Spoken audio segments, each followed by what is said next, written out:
ውድ ምእመናን የተከበረው ወር ውስጥ አላህ አስገብቶናል። አልሐምዱሊላህ ረብል ዓለሚን። ስለደረቁ ጉሮሮዎች፣ ውሃ ስለተጠሙ ከናፍሮች እንዘክራለን። ስለ ጾም አላህ ዘንድ ትልቅ ዋጋ ስለተሰጠው የደረቁ ጉሮሮዎች፣ የደረቁ ከናፍሮች፣ በጾም ምክንያት ጠረናቸው የተቀየሩ አፎች አላህ ዘንድ ትልቅ ደረጃ አላቸው። ነቢዩ ዓለይሂ ሰላቱ ወሰላም የቁም ለኸሉፉ ፈም ሳኢም የጾመኛ የተቀየረው የአፍ ጠረን አጥየቡ ዐንደላህ ምን ሪሒል ምስክ አላህ ዘንድ ከሚሸት ከሚያምር ምስክ በላይ ተወዳጅነት አለ። ትልቅ ቦታ አላህ የሚሰጠው እንደ ጾም ከፍታ ሰጥቶ የሚመነዳው የለም። አቡ ሁረይራ ባስተላለፉት ቡኻሪ ላይ በተዘገበው አላሁ ስብሓነሁ ወተዓላ ጾም የኔ ነው እኔ ነው የምመነዳው ይላል።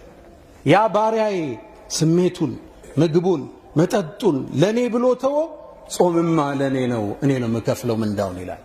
የጾምን ምንዳ አላህ ብቻ ነው የሚያውቀው። አላህ ትልቅ ቦታ የሰጠውን ፈሰውሙ ሊ ጾም ለኔ ነው አለ። ሶላት ስለ አላህ አይደል? ቁርአኑ ስለ አላህ አይደለም? አዎ፣ ግን ኢዳፈቱ ተሽሪፍ አላህ ሊያልቀው የኔ ነው አለ። ልክ ከዓባን በይቱላህ ምድር እኮ የአላህ ነው፣ ቤቶች ሁሉ የአላህ ነው፣ መስጂዶች ሁሉ የአላህ ነው። ወአነል መሳጅደ ሊላህ መስጂድ ሁሉ የአላህ ነው። ግን ጾም ከዓባን በይቱላህ የኔ ቤት አለው። ኢዳፈቱ ተሽሪፍ የሷሊሕን ግመል ናቀተላህ የአላህ ግመል ተባለች። ሁሉም ግመሎች የአላህ ናቸው። ፍጥረት ዓለሙ የአላህ ነው። በተአምር ስላወጣት የአላህ ግመል ተባለች። ኢዳፈቱ ተሽሪፍ ጾምንም አላህ ከፍታውን ሰቀልና ጾም የኔ ነው እኔ ነው የምከፍለው አለ አላህ። ጾም ትልቅ ነገር ነው። ለዛ ነው አቡ ኡማመተ አልባሂሊ ነሳኢ ላይ በተዘገበው ነቢዩ መጣውና ጠየቅኳቸው፣ የአላህ መልእክተኛ አንድ ቃል ንገረኝ እንዳደራ ምንዘው አልኳቸው። ጾምን ያዝ ፈኢነሁ ላ ሚስለ ለህ እሱም የሚመስል የለም አሉ። ጾም የሌላውን ዒባዳ ቅርፊት የሚገፍልህ እሱ ነው። ቁርአንን ጾመ ስትቀረው ይለያል። ዚክርን ጾመ ስትለው ይለያል። ኢሻ የሚከብደው ሰው ስለ ጾመ እኮ ነው መጥቶ ተራዊ ያልበቃው ብሎ ተሐጁድ የሚጋፋው።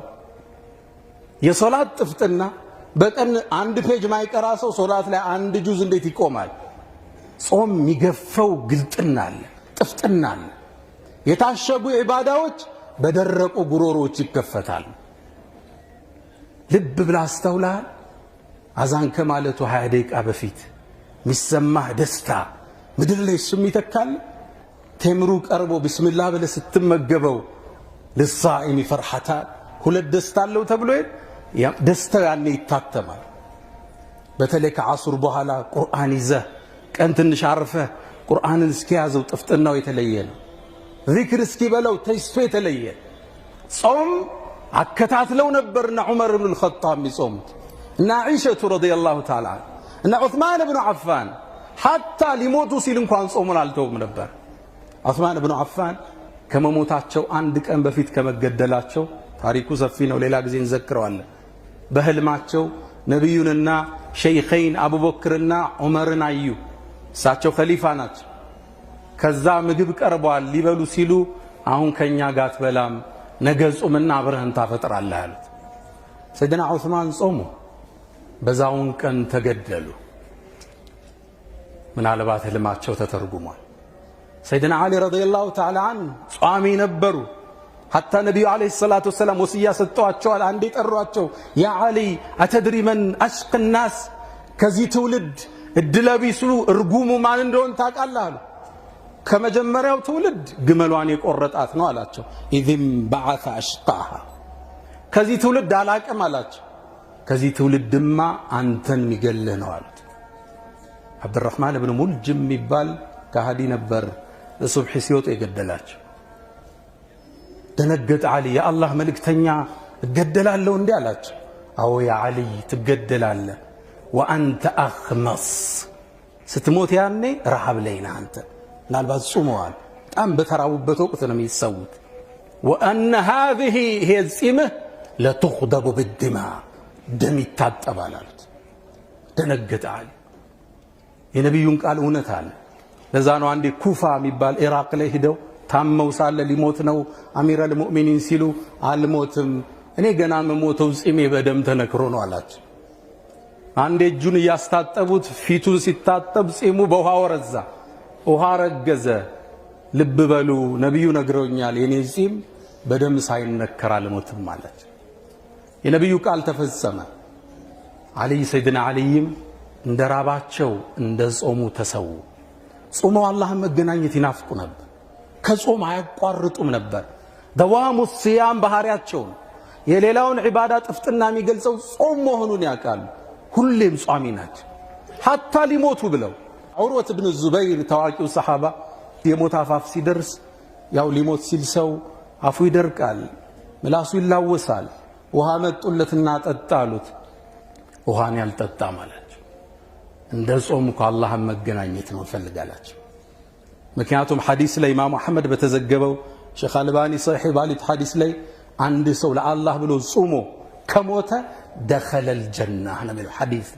دخل فعل ماضي እንለዋለን ገባ ይገባል አይደል አላህ ነው የሚያስፈጥረው وسقاهم ربهم شرابا طهورا نفيسة بنت حسن يا نبي زرنج تواكي نفيسة بنت الحسن بن زيد بن علي مسمر ودزان عبيد نبرج صامي نبرج يموت عفاف لي ستهون اندي ياك أسف شكون وهات الجالوات صومنيا نبرج صومشن في جالوات بجراش عليك አታውቁም እንደኔ 30 ዓመት ሙሉ አላህን በጾም እንዲወስደኝ ስለምነው ነበር አሁን አፈጥራለሁ እንዴ አለቻቸው ቁርአን መቅራት ጀመረች መጨረሻ ላይ እየቀራች ከተበ ربكم على نفسه الرحمه የናንተ ጌታም በነፍሱ ላይ እዝነትን ጻፈ ሚለው አንቀስ ድርስ ሩሃ ወደ ሰማይ ተሻገረች ጾም መቶ አይፈልጉም ነበር የጾምን ደረጃ ያቃል ጾመው ነው አላህን መገናኘት የሚፈልጉት እሱ እንዲያስፈጥራቸው ነው የሚፈልጉ ጾም لا مثل له አምሳያ የለው የዒባዳ ጥፍጥና የተዘጉም ባዎች የሚከፈቱት ጾም የዱዓ ጥፍጥና እጅን ሲነሳ የሚመጣ ሆድህ ባዶ ሆኖ አላህ ጋር ስትተሳሰር ጾም ትርጉሙ ሌላ ነው እዛ ነው አቡ ሙሳ አልአሽዓሪ ምን ይላል አላህ እኮ ይላል ለአላሁ መርፉዕ ሐዲሱ መርፉዕ ነው ይላል አላህ በነፍሱ ላይ ጻፈ ግዴታ ምን ብሎ ባሪያዬ እኮ ይላል በጣም ፀሐይ በሆነ ወቅት ላይ ለኔ ብሎ ጾሞ ጉሮሮ ደርቆ አላየውም የውመል ቂያማ እኔ አጠጣውት ቢሆን እንጂ ያኔ በጥም ሰው በሚንገላታበት ቀን ይላል አላህ ወሰቃሁም ረብሁም شرابا طهورا ያንተ ጌታም ጽድት ያለው መጠጥ አጠጣቸው ይላል የጀነትን ሰዎች كلوا واشربوا هنيئا بما اسلفتم في الايام الخاليه ጾመኞቹ ሲሄዱ ብሉ ጠጡ ባሳለፋችሁት ጊዜ ይባላል ዱንያ ላይ ከፍላችኋል ሂሳቡ አሁን ደሞዛችሁን ሰዱ ጾም ጥፍጥናው ሌላ ነው ሐሰኑ البصري رضي الله تعالى عنه ባስተላለፉት ዘገባ ላይ አንድም ባሪያ ታሪክ ያነሳሉ يوم القيامه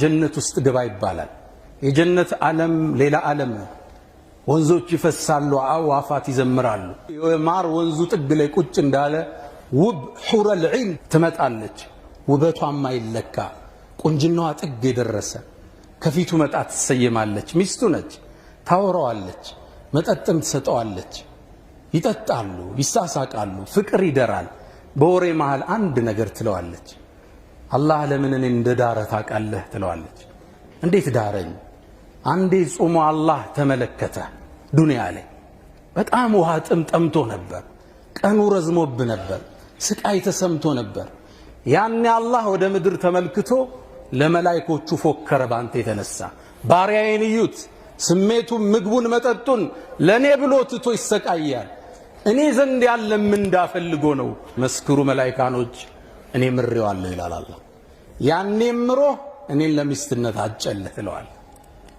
ያቺ ውብ ኮረዳ ሑረ العين كأمثال اللؤلؤ المكنون የተዘጋ የተከደነ ሉል ምታበራ ምታምር ጸጉሯን ሸብ ምታረግበት መሐረብ ይላሉ ነብዩ ሰለላሁ ዐለይሂ ወሰለም خير من الدنيا وما فيها ዱንያና ዱንያ ካዘችው ንብረት በላይ ይበልጣል የጀነቷ ሑረ العين ወደ ዱንያ ብቅ ብትል ምድርና ሰማይ ታበራዋለች ይላሉ ነብዩ አለይሂ ሰላቱ ወሰለም ያቺ የውበት ጥግ የቁንጅና ካስማ የሆነች ከጎኑ ቁጭ ብላ ጾመኛውን ታባብለዋለች።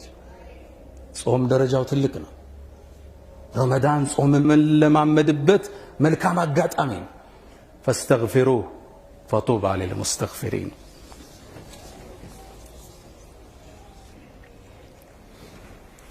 الحمد لله على إحسانه والشكر له على تفضله وامتنانه ولا إله إلا الله تعظيما لشأنه. ابن الجوزي ታዋቂው የእስልምና ምሁር በርካታ መጽሐፍትን የጻፉ ትልቅ ዓሊም ናቸው። كتبت بأصبعي هاتين 2000 مجلد በሁለቱ ጣቶቼ 2000 ቮሊዩም ጽፍ ያለው የሚሉ የዘመናቸው ካስማ ነበሩ። እኒህ ሰው አንድ ነገር ይላሉ። ረመዳን ማለት ልክ እንደ ዩሱፍ ከወንድሞቹ መሃል ማለት ነው። ልክ ዩሱፍ አባቱ ያዕቁብ ዘንድ በጣም እንደተወደደው ሁሉ ረመዳንም አላህ ዘንድ ከወሮቹ ሁሉ የተወደደ ነው። ረመዳን ቀሲሩ ላ يقبل التقصير። ረመዳን አጭር ነው፣ ማጉደልን አይቀበልም። አላፊ ነው፣ መዘናጋትን አይቀበልም። ረመዳን ማለት ልክ እንደ ዩሱፍ ከ12 ወንድሞቹ መሃል እንደሆነው ነው። 11 ወንድሞች እሱ 12ኛ። ረመዳንም አንድ ወር ከ11 ወር ጋር አንድ አመት። ልክ ዩሱፍን ጉድጓድ ውስጥ ሊገሉት ጣሉት። እባካችሁ አትጣሉት፣ በርካሽ አትሽጡት፣ ተንከባከቡት፣ የውመል ቂያማ ሸፋዓ ይሆነናልና ይላሉ ኢብኑል ጀውዚ። ይዘነው እንድንወጣ የምፈልገው መልእክት ቁርአን ላይ አሳኢሁን ብሏቸዋል። አላህ ወደ አላህ የኮበለሉ የተጓዙ ቱሪስቶች ከነፍስያ ጣጣ ከስሜት አልፈው ወደ አርሕማን የተጓዙ በጉዟቸው ላይ ደስታን የሚያገኙ ማለት። ስትጾም የደስታ ብርሃን ውስጥ ይንቦገቦጋል። እንደ ጾም የቁርአንን ጥፍጥና የሚያመጣ የለም። ابن تيمية رضي الله عنه من ይላሉ إن في الدنيا جنة ዱንያ ላይ እኮ ጀነት አለች። من لم يدخلها ያልገባት فلن يدخل جنة الآخرة የአኺራውን ጀነት አይገባም ይላሉ። የትኛውን ጀነት ነው አሏቸው? قال جنة الإيمان የኢማን ጀነት አለ። ብዙ ሰው ማያውቅ የኢኮኖሚ ድሎት ደስታን አይሰጥም፣ ጊዜያዊ ነው እንጂ። መኪና ዛሬ ይዘህ በ6 ወር መቀየር ያምራል። የገባህበት ቤት ነገ ልትለውጦ ያምራል። የሰራኸው ህንፃ ሌላ ነገር ያምራል። ደስታው ጊዜያዊ ነው፣ መረጋጋቱ ወቅታዊ ነው። ትክክለኛ ደስታ ያለው ኢማን ውስጥ ነው። ጾም ውስጥ የሚገኝ ደስታ አለ። ቁርአን ውስጥ የሚገኝ ደስታ አለ። ዚክር ውስጥ የሚገኝ ደስታ አለ። መሳኪን አህል ዱንያ አሉ አንዱ ሰለፍ። የዱንያ ሰዎች ምስኪኖች ዱንያ ላይ ያለን ጣፋጩን ነገር ሳይቀምሱት ወጥቷል አሉ። ምንድነው ጣፋጩ ነገር አሏቸው? ሑቡላህ አላህን መውደድ፣ ወልኡንሱ ቢህ በሱ መረጋጋት፣ እሱም ማፍቀር፣ እሱም ማውሳት። የዱንያ ዋናው ጥፍጥና ያለው እሱ ውስጥ ነው። ለዛ ነው ሰለፎቻችን ምን ይላሉ? እነዛ እኮ ነገስታቶች እኛ ያለንበትን ደስታ ቢያውቁ በሰይፍ ይጋደሉን ነበር ይላሉ። ውስጣቸው የሚያገኘውን እርካታ ነገስታቶች ቤተ መንግስት ውስጥ አያገኙት። ይሄም ቢያውቁ ኑሮ ይላሉ አገሩን ስልጣኑን እንደወሰዱት ይሄን ለመቀማት ይጋደሉን ነበር ይላል። ويقول بعض السلف كما في وابل الصيب ابن القيم እንደጠቀሱት አንዱ ምን ይላሉ? አንዳንዴ እኮ ይላሉ እቺ ልብ በሏል በቀልቤ የደስታ ስሜት ያልፋላል። ልቤ ስትዘል ስትነጥር በደስታ ይታወቀኛል።